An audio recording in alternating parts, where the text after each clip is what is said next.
Bonjour mes chers élèves, j'espère que vous allez bien.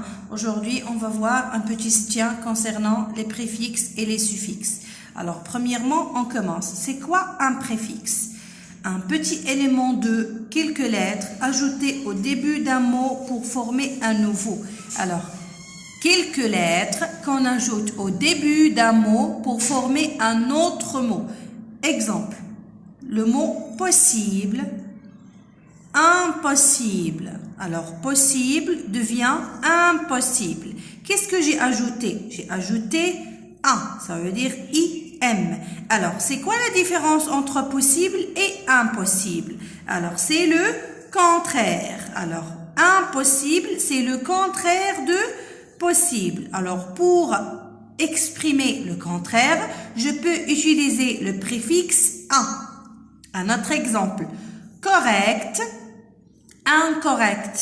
J'ai ajouté un, IN. Alors, correct et incorrect, c'est quoi la différence entre les deux? Alors, incorrect, c'est le contraire de correct. Alors, pour exprimer le contraire, je peux utiliser IN. Alors, un et un. IM, II et IN.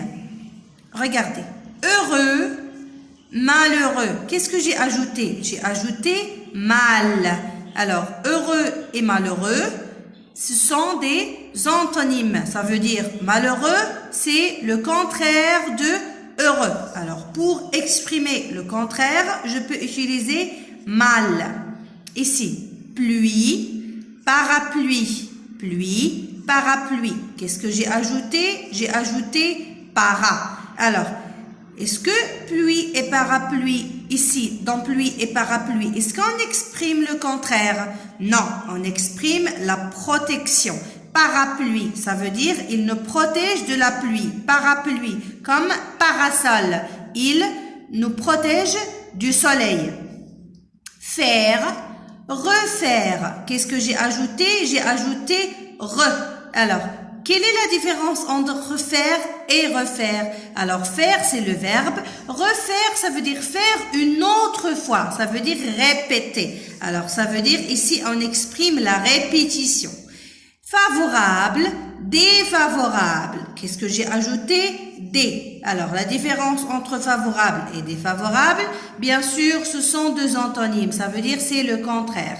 Alors, pour exprimer le contraire, je peux utiliser les préfixes un, mal et des. Et pour exprimer la protection, je peux utiliser para.